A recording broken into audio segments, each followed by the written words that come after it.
Hello, Andy. How you doing, mate? Is it Andy? Hi, everyone. Yeah, hello. Is it Gatenby? Yes, yeah. What nationality is that? It's German. I was born in Germany. Yeah. My dad was in the army, so we moved out a lot when I was younger. So not. You were actually born in Germany, were you? Yeah. Oh, okay. How old when you left? Near enough, like newborn. Yeah, I was going to say, do you even remember anything about it? No. Oh, have you been back since? No. Do you feel any pull? No. Nothing? It's not the fatherland or anything. No. So your dad was English, Yes. but he was working over there? Yeah, we were stationed out in Gutterslow. So So you just happened to be born there, but then they came back anyway? Yeah. Oh, okay. Oh, so you're half German, half English? British, yeah. Oh, British. What's your mum? She's English. She lives in Norway now, so she's half okay. Norwegian. So loads going on. Right, so boxing to acting. Yeah. How did the boxing come about? How old were you? Did it get you at that 13, 14? Yeah, 12, 13, yeah. Initially, I got into it just to keep my dad happy because he was a champion boxer in the army. Yeah. So I got in it to sort of keep him happy. I was getting picked on at the time and always getting in scraps, but always coming off worse. So he's had a couple of beers with him at home one day, and he was trying to get me to throw the punches, and I'm missing his hand all the time, you know. So I'll get you in the gym and get you punching straight. Where did you grow up? What area then? Portsmouth. Oh, okay. Yeah. Then what age did you stay there till? I'm still there now. Yeah, right. Still there now, yeah. You haven't come in there from today? Yeah. Oh, Jesus, that beats you. Yeah, it does. Reading's not that far, really. He could have walked it. Yeah. So the boxing, how did you take to that? Do you remember your first punch in the face? Did you get beaten up first time you go in there? I'd been beaten up my whole life, so it was nothing new, you know, but I actually enjoyed it. So I'd got, like, a lot of boxers, they don't take getting beaten up very well, so already that ticked off, so it was only an upward spiral from then. Yeah. Then I learned to fight back and I'd done it right, you know. A friend of mine, when he did security for years, he worked in Stringfellas and all, you know, anyway. But he said, the doorman back in the 70s, he said, before you were a door, he said, they just take you to the boxing gym and then they just beat you up. And if you take it and give some back, then you got the job. Just that cold. Yeah. But you took all right to the thumps because you'd already had them without gloves, so you were fine. They say Portsmouth's the fighting city. Yeah. It's Queensbury rules from when you're at school straight away. So you don't have to look far from being in the scrap, you know. And you did stuff, did you do it professionally? Yeah. You had that 6-0. Yeah. How long is the journey from just turning up to professional? Did you do an amateur? Yeah, so I boxed amateur for about 8 years. Oh, Jesus. And then I was on the unlicensed circuit for about 2.5, 3 years, and then I boxed 2 years as a professional as well. So 8 years as an amateur. That's long? No, was that normal? Well, I mean, people take to it at different times. You get people that start a bit later on. They're an amateur for a year, and then they get on the road and they sort of learn on the road, you know. I saw something about Muhammad Ali. I was going to say, I worked at an amateur boxing thing. I'm working at a bar or whatever. Oh, the bar. Right. Yeah. Well, I worked in boxing. I watched a bit of it, bless him. And there was one guy, I'd never seen, because I watched a little bit of boxing every day, but there was one thing that I'd never seen before. And there was a guy who came in, he got punched in the face, and then he just turned around and ran around the ring. Oh, this is amateur boxing. I thought, I've never seen that in a professional fight. I mean, fair enough, I would do that. I mean, I'd cry and then run around in circles. But like, I was just thinking, you're not really supposed to, I know you're not supposed to turn your back on it, because it's also, you don't want to get punched in the back of the head. It's like the Laurel and Hardy film where you get hit and then you run, and the guy, just get the big guy to run out of it was like Life of Brian, if you've seen that, with the skinny gladiator and the big huge gladiator. And he just comes out and he just runs. The guy's like a heart attack, because this guy was just chasing him for a bit, and like he was trying to tire him out, and they were literally, it was like, I don't know, it's like sort of, Looney Tunes thing. It was, I did security for years, and somebody asked us to do security. So a boxing club I went to, I'm not a boxer, but it was this literally a back street. Yeah. That's all I can say about it. But anyway, the guy that ran it was a bit dodgy. His nose had gone that way, back that way, and he was the nicest guy in the world.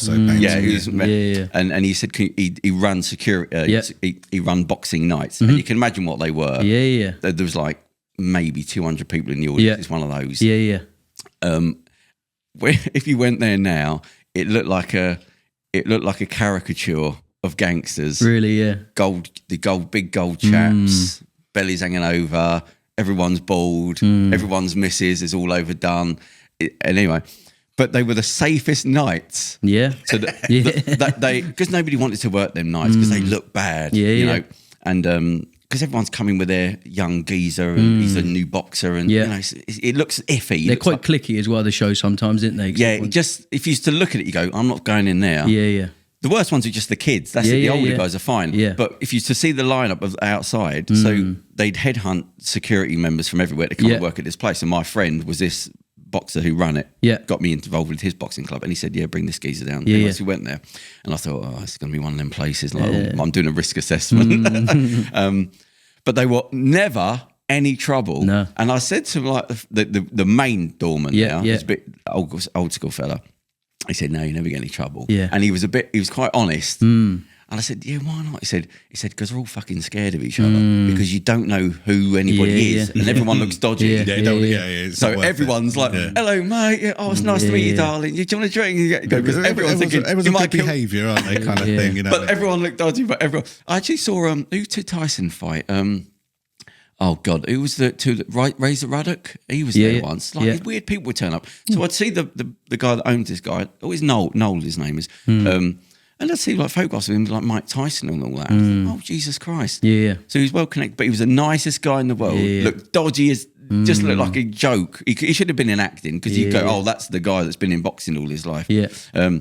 But I just remember the nights they were really, really safe. The shows have changed a lot now as well. So when we was a schoolboy and everyone used to smoke as well, you'd be crawling to the ring and getting through the cigar smoke. Yeah, right, that haze. Chugging on the cigars and that, and you'd be coughing getting into the ring, you know, and then you got to fight. You're waving through the cloud of smoke and that. Opening it like the ropes and the smoke goes.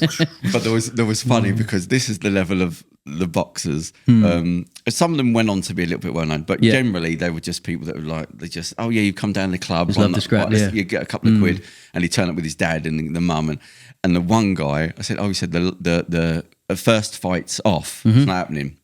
It's what happened. He said the young guy is 18. Yeah, he was punching the wall. Really, and broke his wrist. What before? Yeah, he was just. I didn't know. Even back then, I was like, I get like warming up. You know what I mean? Like obviously, no, but he said he was going, bang, bang, and broke his wrist. I was at a show years ago. My mate was due to fight, and there was only a curtain between their changing room and his. Oh no! And I got the pads together before we went in, and I just started smashing the pads together, bang, bang, bang, bang, bang, bang, bang, really loud, like as loud as I could. And the geezer's arsehole went, and he went home. And then they called him out, and he'd gone, and he was like, "And what'd you do that for?" I was like, "I was just trying to scare him. I didn't think he'd leave." He left fully kitted out. He just left. There was a guy. See him at the bus stop. Like, isn't that guy supposed to be fighting? Yeah. I try not to bring him up too much, but my friend, my best mate, he died. He was a doorman for like 30 years. He was friends with Lenny McLean. He worked with him at the Hippodrome, and he used to, of course, tell me all the stories. And he was telling me about. So somebody tried to shoot Lenny years before, and the guy that tried to shoot him, Lenny's last fight. Yeah, this guy was actually he was actually on the roster as people to fight that day. So he'd been looking for him, and it turned because he was a nutter. And he said he knew he was in the next room, and he said he basically kicked the door off between where they were. Went up to him. He said at that point he'd calmed down. He's a bit older. But he basically said to him, "You better get your stuff." And I'm paraphrasing. You better get your stuff and move right now and disappear before I ... Anyway, because he started doing acting stuff then. But he came out of retirement because this big guy was like mouthing off about old Lenny. He came out for one fight. Anyway, but he kicked the door in. But the guy Lenny was going to fight was sat there right next to him, and he said to him. So it's hard to tell about these. What these people. PG, he basically said, and don't you, because you're going to get it in the ring in a minute anyway. But he said he kicked the door off and basically told this guy, look, they shot him, that he's now found him, disappear. And you said, the other guy got up and said, don't. Can't say anything from the 80s, don't you, because you're going to get it in the ring anyway, and I'll just give it to you now. But yeah, they're them old stories. Anyway, right. So the boxing thing. So you what happened to after 6? You thought, right, I've done well. No, I was due to fight for the English title, and my medical ran out like about 2-3 months before, so I went to renew it, and then I actually failed on medical on an eye exam, so I had to knock it on the head. Yeah. So right. So how do they do the medical at eye? What was it? Was it just a normal optician? Yeah, just optician's appointment, and you have to have a brain scan, blood test, and everything like that. But it was on my eyes that I failed. Yeah. And what did it fail on? Because it's not like you need long distance or. So it's called lattice degeneration, where basically there's a separation that happens in your eyes when you're like a pensioner. And mine had happened already, so the protective layer around your retina, like broken right down, so it was like wafer thin. So. And did you know anything about your eye? No, it just doesn't pass a test. Yeah, they just said literally you just get chinned one day, and then your eye would go, and then you get like a black curtain come over your vision. And then from that, retina. You've got like 12 hours to be in surgery, or you're blind forever. So you'd literally a curtain would come across, and if you get that before you go to sleep, you wake up, you might have 3 hours to be in surgery, or you're blind. You know, so that's so funny because I was listening to an Australian radio station with this doctor and does phone-ins, and he said he just mentioned on the radio. But if you get detached retina, you get hit in the head. Yeah. He said everyone says you just get these curtains and close. And he said you have to go to the emergency room. And he said 6 hours. Yeah. And basically tell them, look, I've seen these curtains close across my. I think it's good to lowball that. You know what I mean? Yeah. About season 3, What's maybe. the law? You know what I mean? Like, now. But somebody had rung up and said, something had happened. I think the son was playing rugby or something, and it happened, and she'd heard that day. Yeah. So they took him and said, you've got detached retina, and they got to think, because once it dies, you're dead. And if dies. because you don't want to be sat in the A&E waiting, do you? For 3 days. Waiting 9 hours for your name to be called out. Have you, you don't have any problems? It's just you can't fight. Yeah. I'm a little bit punchy, but apart from that, I'm all good. Do you, and so sort of, how did you feel at the time? Well, you going professional, so that was it was going to be a bad thing. Yeah, I was heartbroken at the time, because everything in my life had led up to that point, especially when I was on the cusp of titles and English and then British or whatever. But I got quite down a bit after. How old were you? 28. Yeah, 28. So you were all in. You were all in. Oh yeah, I was all in. Like I was all in. Yeah. But after that, I was quite fortunate that I basically Googled "be on TV" one day, and it come up "Deal or No Deal" or Special Forces. I ended up in the Special Forces program on BBC Two. So that gave me really good closure, because it was an opportunity. My main grief that I had was I didn't have the opportunity to show the world how tough I was. Yeah. So after that, when that come up, I was like, you know what, I'm going to smash this, and I won't stop. I'll keep going. And I got all the way to the end of the series as well. And I got sent home for showing signs of aggression of the British SAS, and they said I would have got people killed. So I thought it was quite a good way to go out. When we I mean, you know, doing a sort of special forces training thing and showing signs of aggression, it's like controlled aggression. I know that's what they always say, but like. You know, that's I was getting interrogated by the British SAS, and the guy was all like blindfolded and all that, and then they took my blindfold off, and the guy was grilling me over the shoulder, and I went boo like that, and I made him jump, and they said I would have got people killed. What erratic more than aggressive. Yeah. That's. Do you ever see the documentary about how the SAS came about? Did you ever see it? No. Really interesting. I've seen stuff. It's like a year ago. There's one big one that they did, because I never heard about it and how it came about, and they started to realise that. It wasn't about just a war machine coming towards you. Yeah. You could get a lot more done just sneaking in. And disappearing again. Yeah. It's like World War II, wasn't it? Like North Africa. It was World War II is when it came back. But they said what they wanted. Firstly, they didn't want. There was still, even as World War II, there was a way that you were supposed to do war. Yeah. Daft now. Yeah. But so you're doing war wrong. Yeah, the first right World War way. was really silly. That was like you had a formulation and you had to treat other people with respect that you carried. And that just went away in Germany and all that. It was almost a thing from like forming squares and lines and stuff. You know, Battle of Waterloo kind of thing. Yeah, and your rank would matter to the other side. you sort of walk calmly towards the enemy, and then they walk towards you. Yes, you're very strange. Right, so your game of end to end. Yeah. So anyway, the government didn't want anything to do with this because they were still like the war one, but the army were like, we've got to be efficient. We've got stuff we need to do, and it works better to have these people. But they said, all right, go and do what you want to do. Just don't tell us about it. And what they did is they got some people that had been jailed for like overly aggressive, people that had been kicked out of the army, and they literally wanted people that couldn't be as part. They wanted people that thought independently, because they said the stuff we can't tell you. So we need to be able to throw you into a situation and you just do whatever react. you've got to do. And Queensbury rules. and you know, you've got to thump somebody. If you have to get someone thump someone that you're not a woman, or you know, but we need people that we can't train you. We're just going to throw you into a situation, and you have to be not worried about getting shot at because you're a bit of a nut. It's in you or it's not. If you have to kill someone with a knife, you don't give a shit. And they just had to get all those people and just filter them down because they thought independently, and that's what it became. We can just throw a few people into a situation, go figure it out, do whatever you do, make it work. But the government, because it was a bit dodgy and they'd have to do like unorthodox things, they said, look, okay, just do what you. It's like a Guantanamo Bay. Do it, but just do it over this. There's nothing to do with us, and we'll take the benefits. I heard a few times in Northern Ireland they'd say they had a couple of guys cornered in a couple of IRA guys, or unionist guys, terrorist dudes. Calling in a building, and they'd say, right, we've got the SAS on the way here. And they're going to turn up in about an hour and 15 minutes, and if you haven't surrendered, we're going to send them in, and they're going to kill everyone in that building. And they surrendered every time. They're like, oh, no thanks. Get the white flag out. They're like, well, that's fair enough. I mean, like, yes, fine. Yeah, they've got their own set of rules. We're the best. I know rules. That's the thing. Oh God, there was a guy. Oh no, I have to get off this criminality. There's guys to go work with. You tell me stories about the IRA. I don't want to get involved. They've been brought up a couple of times for some reason. Right. Anyway, so when did that was your entry to TV and media. Did you do anything after that show? For that, when I was on that, when it come on TV, well, all the way through the show, I kept just pretending I was in a war film. So that's what it was just using my imagination. I've always been like an entertainer. So that was how I just got through that. I just kept thinking I'm in a war film. I'm in a war film, you know? And then when it come on TV, I got the buzz off it a little bit, you know? So when it finished, did you go, right, I'm having some of this? Not initially. Me and my missus was watching a film one day and the acting was really bad. Yeah. I said to her, I said, I could do a better job than that. She was like, yeah, whatever. And I was like, well, bet me then. And then I shook her hand on it and I went, I'll get in a film within a year.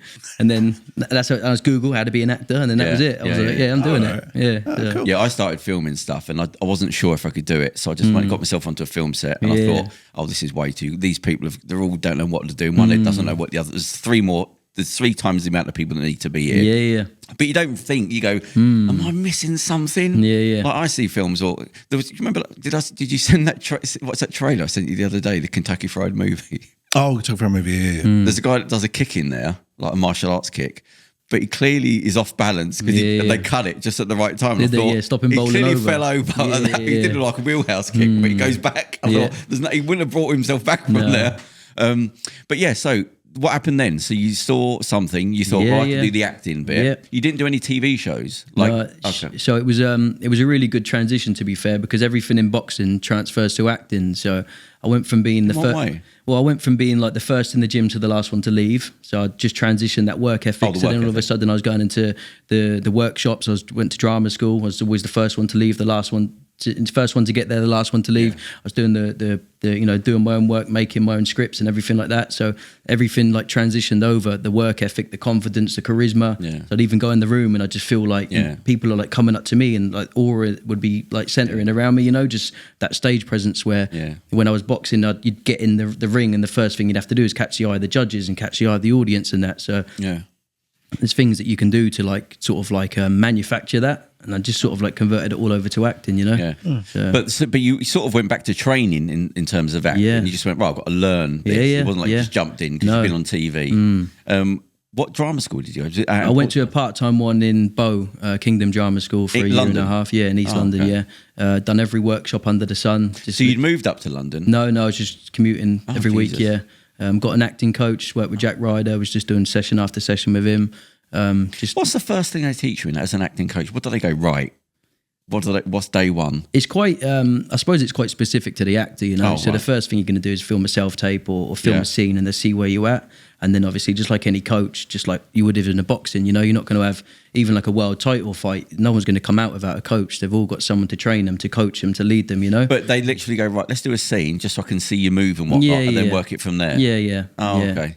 They didn't say anything about pronunciations or anything because I thought that would be me gone. Same, Because we had the actress on before, Aviana, and she said that a lot of the drama school was on to do how I've done some training with Mel Churcher before, and she brought up the TH sound, and I'd never even heard of it. I didn't know what she was on about. She was going, say the word for, and I'm like, for. No. Now the film for, and I'm like, for. She's like, you're saying the same word. I'm like, what is this? She's like, say the sound. I'm like, I never heard that before. What is it? You're making that up. And she's like, you don't realise that's English. I mean, so.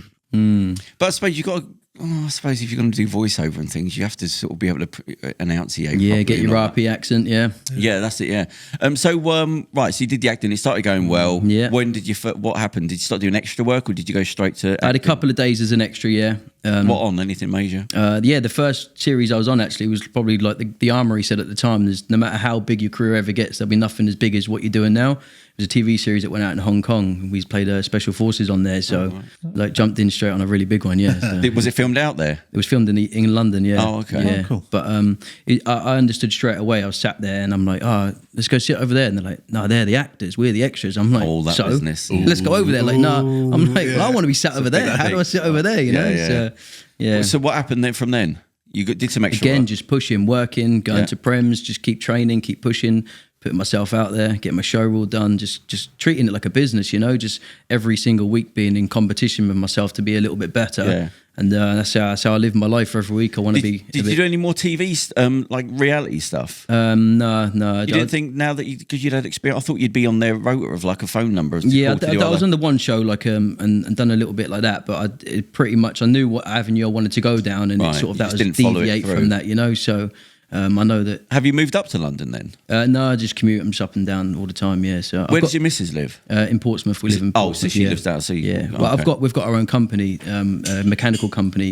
So we've got a lot of like flexibility to come away for the acting and that, you know. So yeah, it's good. What about overseas stuff? Anything going on? Not yet. No, not yet. No, it'll come though. We're going to Hollywood soon. Have you got a kid? Yeah, I've got 3. Yeah. Right, I was going to say, how much does that play into it? Because that's 3 kids, that's a lot. Yeah. I suppose you just make it work, don't you? Yeah, I mean, I never watch TV. It's sort of quite ironic that I don't watch TV or films because I'm always just too busy, you know. So we're running the company, scaling that as well, and then obviously being around for my wife and our 3 kids, and then pursuing the acting as well. So it's such an anathema me to sit down and watch TV. Like I always think, everyone does this. I haven't got time. I've got stuff to do, and I'm not like, you know, I've got a business, an organisation. But I think this seems like wasted time. You watch TV?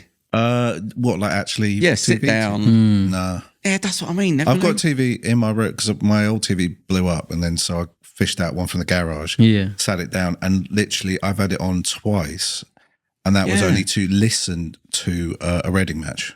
On the radio, because it was on the digital radio. So I didn't even like watch telly. I just listened to the radio on it, you know. Because I put it on that other night when that thing popped up, that thing I sent you, the clip, and it was at night time. I just thought, let me just put this on. I just thought, adverts. I'd forgotten about adverts. I'm not sitting here watching. I thought, who's watching this? I thought I must be the only one that like I'm missing something here. I'll have a little binge every now and again of a series. Turn it on. I'll turn it on. I might do like a day a month on it, and then I'm just too busy in the week, you know. Because I can't do series. There's a new series starting on Netflix. I think I don't want to get involved. I'll watch a film if I can get through it. No, but it gets really good after 20 hours. You know what I mean? But every series, that's what everyone says. They go, "Oh, the first 30 hours is boring as shit," but after that, it starts to really pick up. It's good to go. And it's just like, okay, well, but they always sit through 30 hours of stuff before. But they don't go anywhere. That's the thing. They never really go anywhere. You go, what's the point? And it's always the same thing. Well, a lot of padding.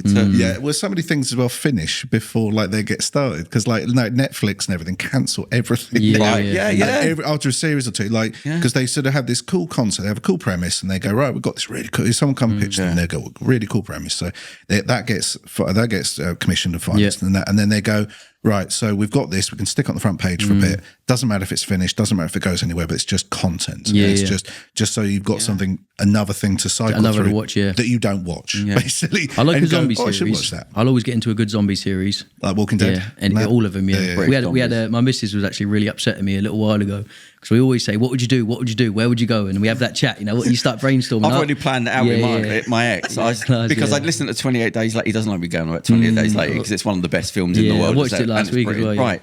So, because the new one's coming out now.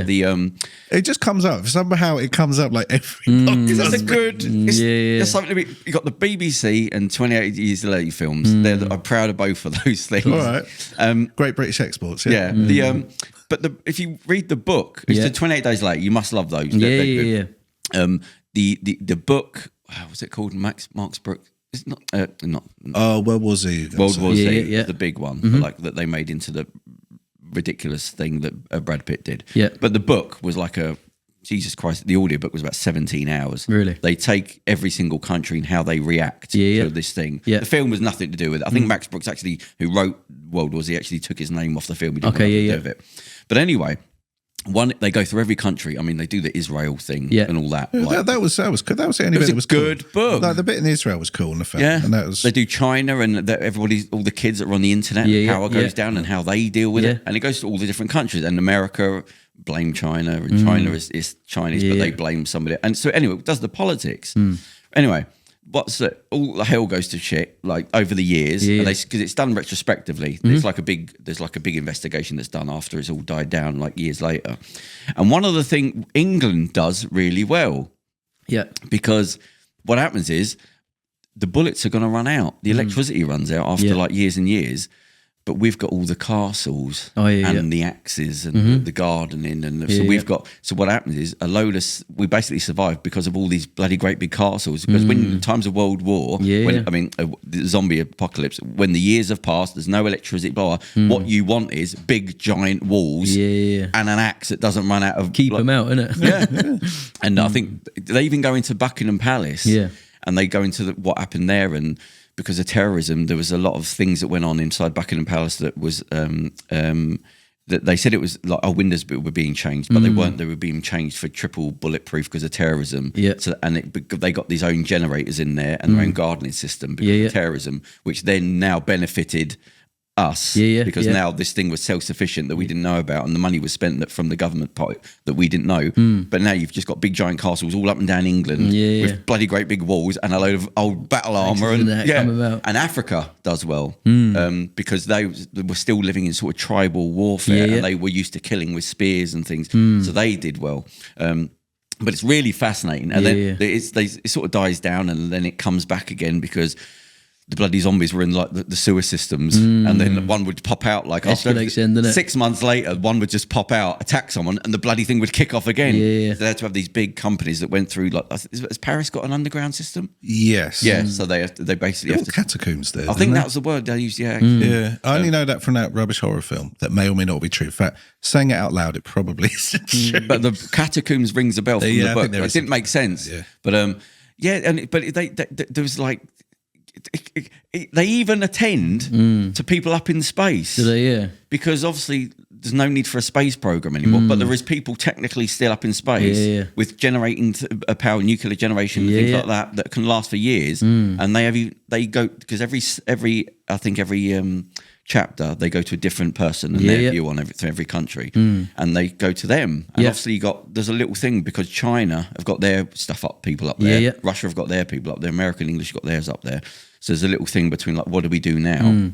And they're sort of turning their cameras back and just looking at the earth and what's going on there. And then some of the armies do very well because what they do is they've got nuclear submarines offshore who can generate electricity. Yeah. So then they realise, look, we're not going back on land because of that. Stay in the water. We've got all the energy. We've got nuclear generators. We're forever. But we need food and stuff. So they start to do things like politically to get things from countries so they go from continent to continent. Yeah, it's very. But they just go, I mean, we're stuck here, but at least we've got electricity and heating. But we still need, food and whatnot and drink. So that, I mean, that's what I mean. It's like fascinating, but it's one of those ones you get into it and it's just like, it's fantastic. Hey, I upset Kirsty when we was going through it because she said to us, we watched one of the films and one of the birds had been bitten in the film. She was like, if I got bit, would you stay with me? And I was like, no, I'd be off. I was like, you're a zombie. She was like, yeah, but we'll be zombies together. I was like, no, I'm gone. And then when I was watching it, my little girl, I asked her, I said, what would you do if your brother got bit? And she was like, well, Daddy's got to go. He's a zombie, isn't he? And she was like, you two are horrible. I was like, no. I love that romantic view. We go, we could just be zombies together. We still go on holiday. I was like, no, you want to eat me? I'm gone. Yeah. Well, I think the Max book, one of the things that happens is like Israel bomb, was it Palestine or something? And they go, They look back. Is this in the thing or in real life? No, that's what I mean. But because they're mirroring real life, and they say they basically threw a nuclear bomb because they were coming over the border, and it turns out were they actually coming over the border at that time? So I don't think the infection had got over there, and they went, definitely. There was loads of them. We had to, so they go, so they didn't even attended to like, which they would do, So people, there's an excuse there. I just sent you something. It was the other week. Remember the Irish horror film? I hadn't seen it before. It was on Tube. What's that new channel? Tubi, yeah. Tubi or Tubi. So it was on there. I was just screwing, and it's got the chick out of I don't know if it's the girl in Terminator 5. It's one of those, or the girl in Aliens. The young female. She's about 5'2", but they're as an action hero in loads of things. Anyway, Emilia Clarke. Yeah, I recognised her face in this little Irish film, zombie film, small, but small budget. But it was a small budget, but it was done well, so it felt bigger. Yeah. And it was and I hadn't heard of it, and I love those sort of films. So it's on Tubi, I think, and it was what they do is the story was it's set in Ireland. It's an Irish film, which makes it a bit more earthy. It feels a bit more real. And what it was, so there's a apocalypse. I don't know if it's an apocalypse, but anyway, in Ireland, the zombies break out. Yeah, they attack everybody, and it must have been free to view because I wouldn't have paid for it. So what happens is they find a cure. While after this outbreak's happened, and they find a cure during the outbreak, right? Okay, yeah. So they can now go and get people that are zombies and turn them back. Cure them, Right? Problem is, they've killed a lot of people. Yeah. And where you were a zombie, and where you got attacked, you're not going to be attacking people 50 miles away. Yeah. You're going to start attacking people in your room and everywhere in your street. Yeah. So everyone knows who you are. Yeah. So but because they're doing it politically, you've got tens of thousands of people that have to be reintroduced to their community, having now been a zombie on the other end of and knowing you've killed 10, 20, 30 people. And so it's about it. They use the analogy of trying to get paedophiles back into society because they start getting attacked. Yeah. They're literally coming back in protected vans. Well, I was thinking about post-Troubles, really, because you've got all these people. Yes, they work for that, people who were in militia groups or knew about things or supported them, and then all of a sudden it's finished and it's over and you're just back to normal, and you know that people possibly, guy burnt down a couple streets down might have been involved in murdering people, you know what I mean? Yeah, I think they're using the analogy of like, it's not your fault you were sick. That's their thing. So they just ran a bit like, one's a business owner, one was a teacher, and there's one guy, and they'd have to give you jobs because nobody will give you a job. Oh, well, hang on a minute, this geezer wrecked my mum. Yeah. Well, he comes back to one of the guys comes back to the house where he's got nowhere to go, so you have to go to family, and the government give you jobs. So there's like business owners that are now like cleaning up gardens and parks, and they're getting pissed off, and people are calling them names and nicknames for them, murder and all that. But then, like, I didn't know what was going on. And then they have like what's it called? Post-traumatic stress. Yeah. Because they've obviously got images of stuff in their head. So you've got all that guilt about what they've done to their immediate community. Yeah. And trying to be reintroduced, they're getting hate. And then, of course, because people have different personalities, some of them just start hating the society again. Like, it's not my fault, getting aggressive. Whereas other people, like one character's like, let's just stay away and I don't want any trouble. And other people are trying to call groups and F them and it's not my fault and blah, blah, blah. But this guy comes back, but he's got his immediate family. He killed his brother. Okay, yeah. Which is, he moves in with the brother's wife, but she doesn't know he was the one that killed him. And they've got a kid together. So you see flashbacks of like him being attacked and then chasing his brother up the stairs, killing him. And the husband's telling his wife to stay away, and she doesn't know and all this stuff. And I don't want to say the whole story, but it kicks off again because they start experimenting on people. And like, sort of. It's a great story because you don't think that. Yeah, if you get like cured, domestic violence and stuff as well. And sort of redemption and common name. But it's like Irish zombie people. It's really good and it's done really seriously. Like what would happen? And obviously at the end, it just kicks off all over again. And there's people that have like fell in love with people that were zombies and they sort of came back, but they've regressed. Yeah. But they haven't fully healed, so they're not safe. Yeah. So there's people that it's like they're obviously saying like, oh, it's like caring for somebody that you loved that doesn't know and would still attack you, but they're half there, but they're not. You don't. So I thought, oh god, it was just I just didn't expect it. So quite deep. Watching, and it's a zombie film. So I love zombies. What sort of films do you like? What come to mind for films? Not just zombies, but anything. What? My favourite film of all time is Robin Hood, Prince of Thieves. Love that film. Do you know what? That was so famous. Love that really? Was that the one that had the number one for like 50 years? Like the soundtrack. Yeah. Brian Adams. Yeah. Why did you like that? Just saying from when I was younger, just like I was going to say, got you at that age. Yeah, just got me, just. Was it a comedy? It wasn't a comedy, no. It was lighter moments. I mean, it starts off with people being tortured in the Crusades. I mean, that actually seems really really brutal. Yeah, I thought it was a sort of light-hearted look at Robin Hood. No. Did you say Robin Hood? Robin Hood, yeah. I think that's why I made it. Kevin Costner. It's a medieval. Yeah. Morgan Freeman was in it. Yes. Oh, okay. And what's his name? Hit the bloke, the man. No, I was going to say Morgan Freeman. I think he's just in a court case in America. Oh God! Because he's got the most overused voiceover. Really? Yeah. Yeah, because people have been stealing his voice. Yeah. So there's a big thing that's happening in America now where they realise you can hire people. Yeah. It started off because of political ads. Yeah. Where people were clearly using somebody that sounded like Morgan Freeman. Well, imitation. Yeah. And you go, well, it's not him. And you go, well, I think you know what you're doing. So there's a big thing, and it started because of him, but it's because it was in political ads. Where he's like, you're using my voice in like a Trump ad. Yeah. So that's when it kicked off. But then people are going, oh, this is happening all over the place, where you're using people's voices that sort of. Oh, it's not him. We never said it. You go, come on, like him.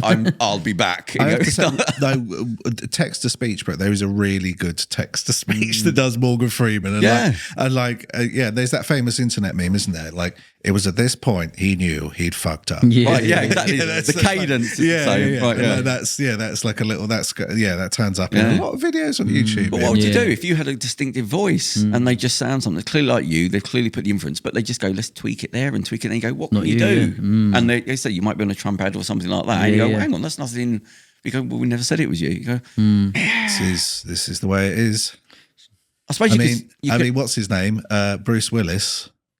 He was in an advert in Russia, and Bruce Willis is ill, so but he sold his own rights. Yeah, but he basically they CG'd his face onto this Russian dude for like a vodka advert, naturally. Yeah, and like it wasn't even his voice, so he didn't even have to turn up, and he's just like, yeah, cool. Then he got like $1 million for it, and I was just like. Yeah, that's cool. Yeah, why not? You don't even have to leave the house for that. You go, sure. Don't just take a picture. When I'm younger and more handsome, I'll take that. And then do that. Yeah, okay, I'll be on that. Hell yeah. You've seen a lot of people now because of AI selling like the rights to Audrey Hepburn's family estate is selling off his rights. I think Elvis is still quite protected, but So with what was the name you just said? Who's the actor you just said? Bruce Willis. Yeah. I completely forgot. Getting to that age. 3 seconds ago. 3 seconds ago, and I was like, I was thinking, oh God. If I'm reminding you of stuff, you've got a problem. So because of his mental state, he's basically signed off on his likeness. He sold his likeness while he's still alive. Yeah. So now he doesn't own his face or voice. They can use that anything.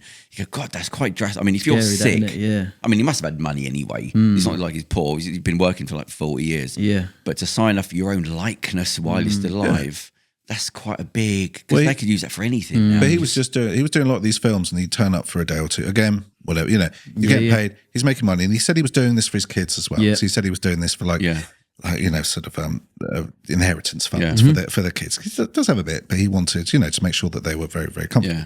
Yeah. So he turned up for a couple of days, and then they'd have this another bald guy, and they just shoot him from the back loads, and he'd go, "Hi, yeah, thanks, cool, right." Yeah. They do whole things where they do a voiceover. Yeah. And they'd also have an earpiece as well. You can see he has an earpiece. Yeah. And they just feed him lines, and he just says stuff. Wow.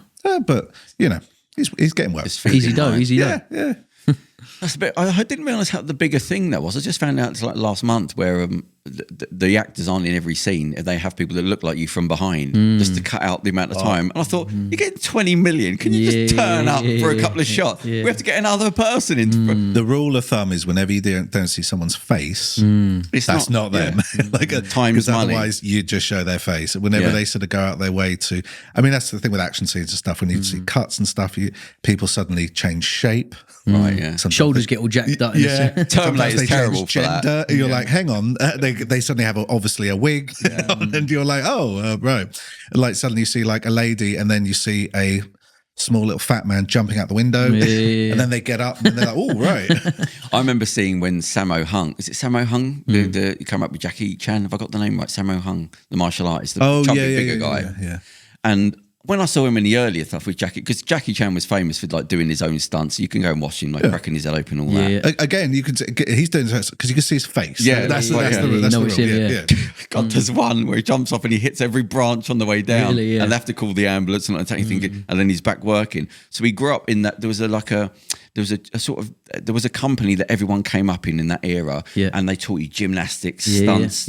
You were broken down, like bending kids, screaming, to break them apart so you could make them to go into films. And Sammo Hung was one of them, but he's clearly like a big guy. So even like when he's like 20, he's overly chubby. He's not like what he became. But then you see the guy jumping around and go, that's him. That was him. You see him swinging off branches and jumping on the cars, and you go, God, he's got a gut hanging over his trousers. But he's a big guy, and I think I never forget that. Like, did you see him now doing stuff? And you go, that guy he's top. Like, I mean, and they have to study every martial art, like Shaolin. They have to do boxing and Chinese boxing. Okay, so on the other end of the spectrum, we have Steven Seagal. Who barely moves, who doesn't stand up now for a lot of the films. I've seen him play. He plays these roles where he's like, I'm the top special forces operator in the whole world, and then he walks in, he sort of waddles in, and then just sits on an office chair, and then that's him for the rest of the film. That's it. And cut. You can watch online some of the stuff where they'll just use scenes from another film, and it's just him with his hand, it's clearly not from that film, because he'll just turn up and say, like, give me 5 million, I'm going to be there for one day. I'll walk through the door, strutting, come out like I'm going to say a few lines, and you're just going to have to find footage of me and just cut it all together. Really?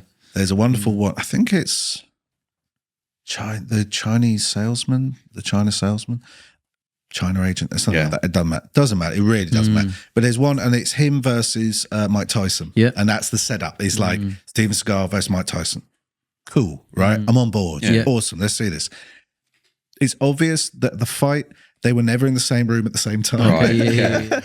And so much so they had to they CG'd his face. No, that was a motorcycle. There's a motorcycle chase, and they just CG'd Sylvester Stallone's face onto the helmet. And it was just like constant. It just didn't look right because it just didn't move in the angles. Right, the lighting was off. But yeah, and they did this Mike Tyson, Steven Seagal fight. They were both just going, right, yeah, to camera. Yeah, and it was just obvious that yes, it was the lighting was off, the thing was off, and they were just there's no wide shot in anything. So there's obviously never there. Yeah, there's a lot of stuff on there now where people are just taking the piss. The fact that he's just turning up for a date, and they're building a whole film around the fact of just taking. But when he's taking scenes from other films, and they show the film that scene came from, where he's just waving his arms against somebody, and they've tried to match the clothing which isn't there. But they just cut quickly, so you don't really. It's like those Bruce Lee films after Bruce Lee had died. Yeah. Do you know what I mean? Like Bruce Lee. Yeah. They suddenly had they had like a little bit of footage, and they just cut to they'd have this dude who didn't really look like Bruce Lee, just an Asian dude. Yeah. I could tell the difference. You know what I mean? I'm like, no, that's not him. And then they just occasionally use clips from Bruce Lee film. I'm like, well, that's Bruce Lee. Then. And then, half the film is him with the crash helmet on, fighting people with the crash helmet. What was the one where?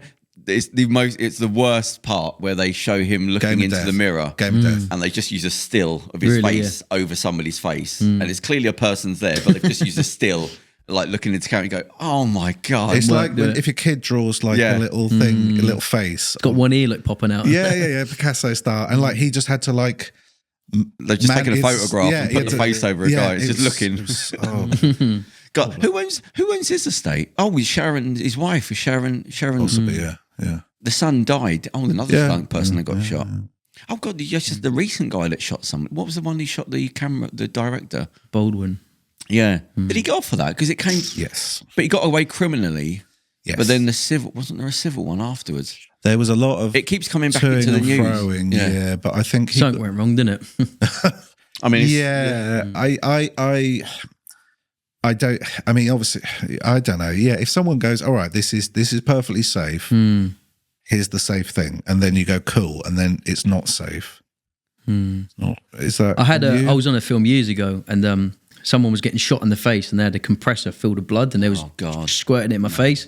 And just before, I said to the guy, I said, "What pressure is the blood coming out?" And he went, "It's 50 bar." I thought 50 bar, because I know tire pressures with pressure through plumbing and that 50 bar will blow your head off, you know. And I went, "You sure?" And he went, "Yeah." I went, "Yeah, tires 30." I went, "That's PSI though, not bar." Sorry, okay. Bar, you got 1,000 PSI to 1 bar. So 50 Jesus bar Christ. Will blow your head off. But I went, "You'll hit the fucking wall behind you." "Are you sure bar?" He went, "Yeah." I went, "You mean PSI?" I went, "I'll just go with it." Right? No. I thought, if I die, I die. Yes. And then I come out after, he went, "I mean PSI." And I was like, I was thinking bar. You hit the wall. But before that, I went, "Well, I'll just go with it." Yeah. It'd just be like a dog out of the car. I don't know. I couldn't even if you got a gun out now and said, and started pointing, I would say just don't point it at me. Hell yeah. Because I remember this is why I said I was confused, because after Bruce Lee's Brandon Lee got shot, they introduced a law that they did introduce. Because I remember reading about it, where from then on you couldn't actually have the gun facing the person, because all you do is use the camera angle. Even when we're on set and you got a dummy gun with nothing in it, and if anyone points at someone, everyone goes crazy. And it's a dummy gun. It's not even. And to say, there was something in the gun. And what are you talking about? Mad, nobody went click. But I know the person that was the woman that was in charge, wasn't she? She was the weapons. There's no armor or whatever. Yeah. She turned out to be a fucking arsehole. They got on the phone slagging people off. Yeah, so they got on. They bunged. I think she's in jail. Then they bunged. No comment. Allegedly, I don't know. No, it's a woman. I think it was no, it was a woman, and so she got arrested because technically there's a bullet in the bloody gun. And we know she's a bit tasty as well. Yeah. She knows her weapons, and I'm going to annoy her. But no, they recorded her from prison saying something. She was basically slagging everybody off. Wow. So she wasn't a nice person. Well, but there's a bullet in the gun. That's not because the Brandon Lee one, apparently a piece of the metal from the gun came out which it wasn't like there was a bullet in there, and that's what killed him. It was a broken shrapnel from something, whatever was in the gun, and there was nothing in the gun, because you're supposed to go click, click, click, click, click, click, click, and then, but they just, there's 1,000 shots of film fights, and just somebody doesn't do it once. The world's a funny place. There's a lot of things happening.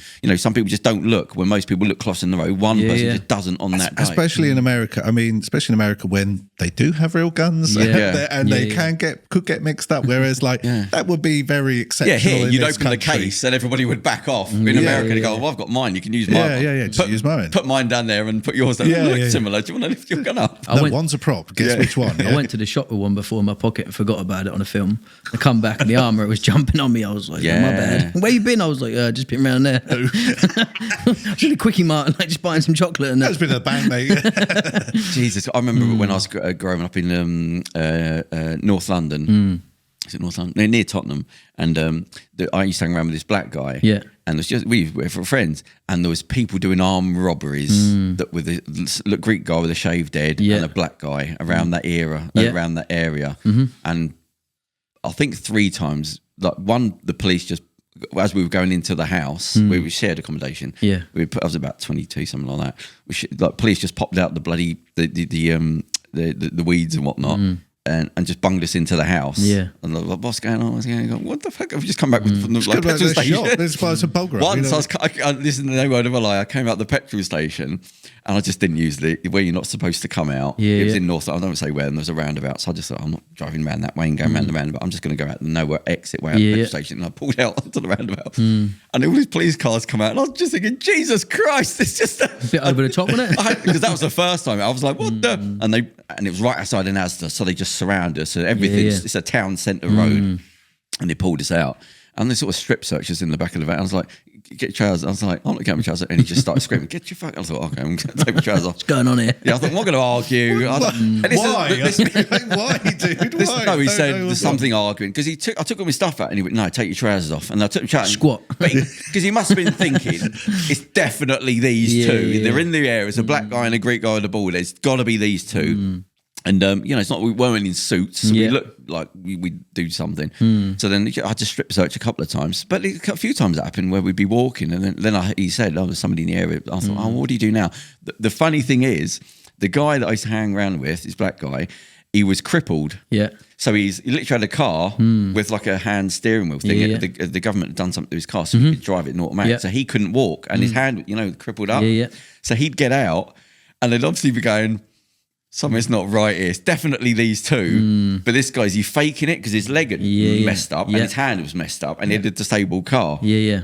So when he'd get out, they were like, it was like that Kevin Spacey, when he's like disabled and at the end he starts walking straight. What was that for? I mean, usual suspects. Yeah, they were thinking, I used to look at them going, they don't know what to do here. Because they go, he's either acting or he is that crippled up, but it's got to be these two. They might be trying to Kaiser Soze them, yeah? That's it, yeah. Because we were the right age, everything. So it's got definitely these. But yeah, for a year, which every 5 minutes, everywhere we go out, to the point where we wouldn't. You're like, I ain't going out with you no more, mate. Well, I had a little car. I said, we're going in your car. But he was we'll go separate. We'll meet up. So we'll meet up at the cinema. But we'd always go in his car because it was like it was specially designed for like disabled. Because I got pulled out a few times, but before they ask questions, and then they see all the disabled stuff, but then they'd be scratching their heads. Well, they probably just think they nicked like your nan's car, basically. You know what I mean? Yeah. And the worst thing was, when you go around. When you go around your mate's house, your mate's rental house, and it's still got all the bars, the old lady bars in the bathroom stuff. The grab rails. Yeah. This place I lived at, this wasn't with him, but it was around the same sort of time. It got broken into about 11 times. It got broken into. It was all people you knew. It was one of those areas where people knew when you were out, and there was like 4 different people living in the house, shared accommodation. It was one of the places they put people when they just come out of jail. So you had somebody come out of a care home, was nice, clearly been abused. This person was like an armed robber.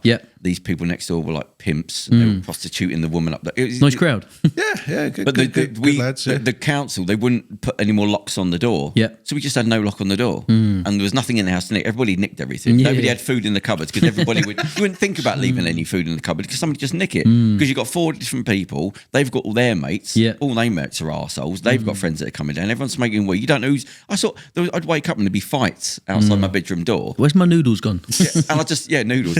And I wouldn't think anything of it. It's just like there's a fight up against my door, like 4 a.m. I go, I don't know who's fighting. I don't know, is it off the street or was it somebody? Is it downstairs or upstairs? Yeah. Like horrendous things happen. But the council wouldn't put locks. We just left, the door was just open. It wasn't even shut because it just wouldn't show it would open up. So you sleep in the door open. Yeah. But we didn't think nothing of it. Yeah. But what they did is because the windows getting broken, the council, we had a washing machine got put in. So it lasted about 3 days. We came back and somebody taking it. It's clearly somebody that lived there. Just thought, sorry, I can get £100. Taking the washing machine. The new one. Yeah. That's the people in the house. But people in the house would break into your room when you'd go out. And then they'd have friends up the room and they'd know, oh, he's got a job, he works at night. Oh, we'll go and break into it. I had people that would say to me that somebody just moved in, I'll wait for him to go out and then we'll break in, we'll take this because they turn up like a nice guy first time. Hi, how are you? Yeah. I'm really, and you go, oh, he's gonna get this. He doesn't know what he's moving into. Maybe but then I got broken into because you say, oh, I know who that is. Maybe this is me, but I never get that robbing your neighbours. Robbing literally the person you live in the house with, or your housemate. Yeah. Doesn't give off good vibes, does it? Yeah, or the people who live next door. I would at least think go a street down,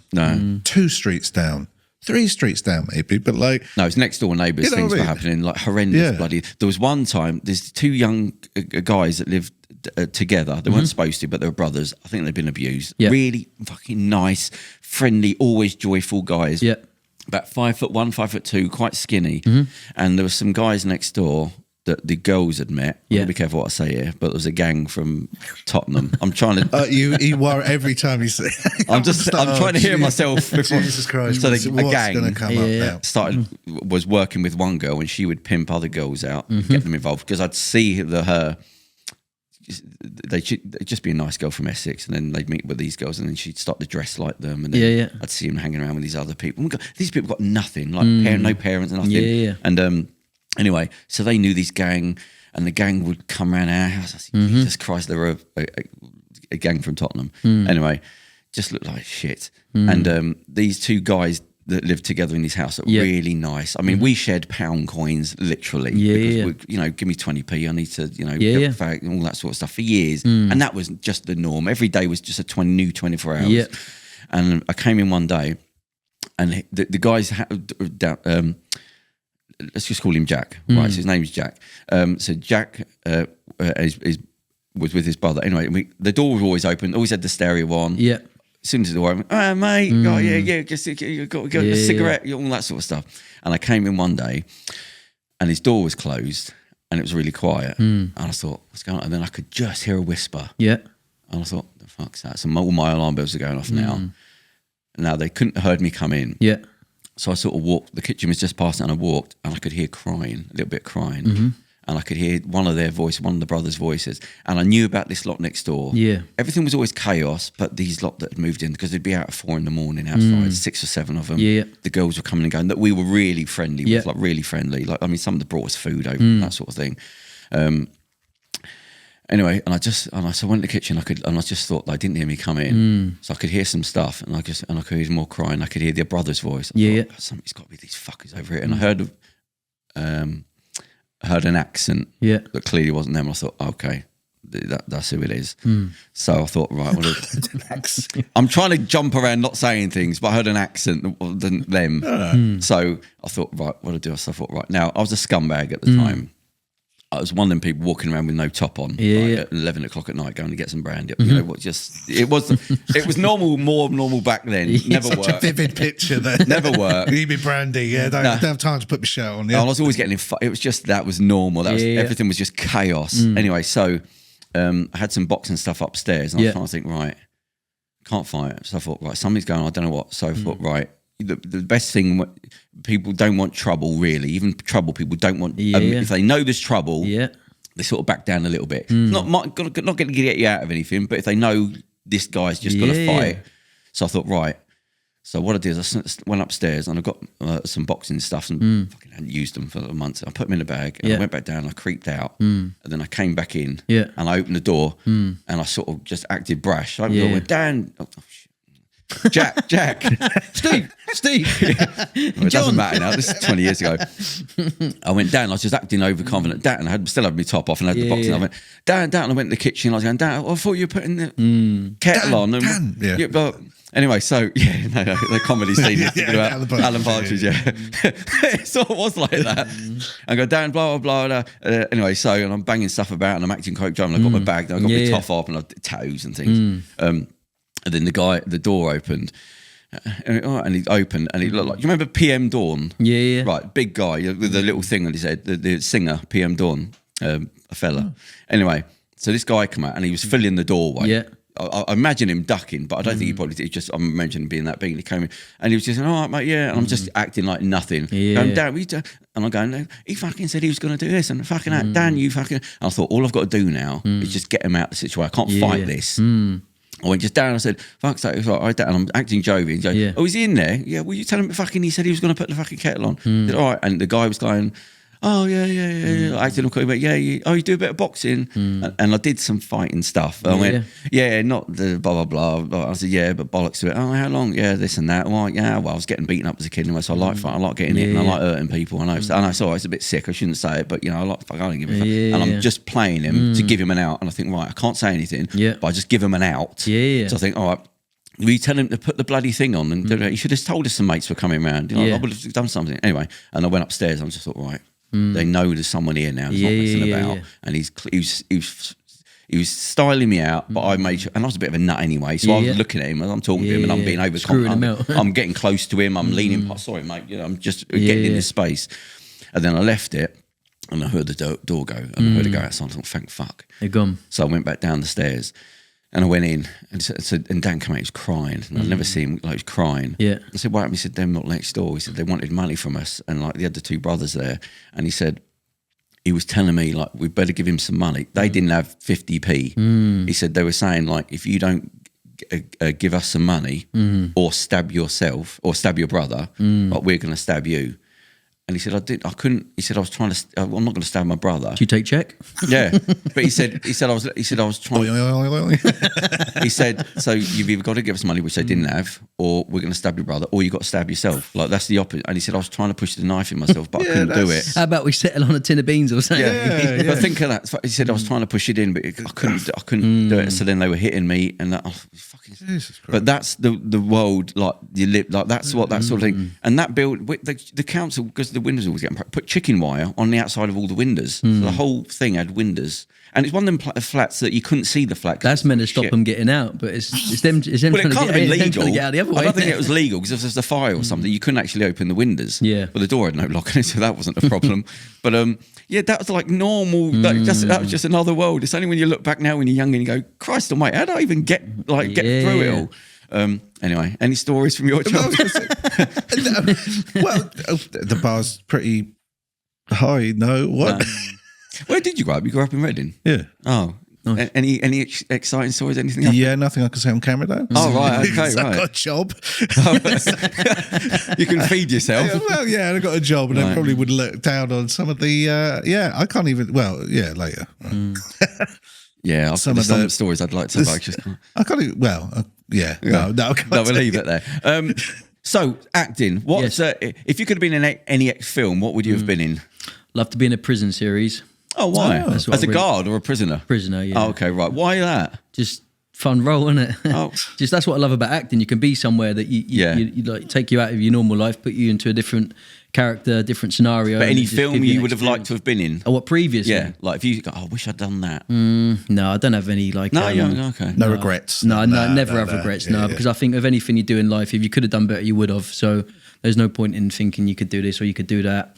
I get annoyed at people who just carry their past with them, which I know you can't help doing, because I never look backwards, because as I said, everything was 24 hour. Yeah. But I so the man just told a harrowing story. No, but it doesn't matter. No, but yeah.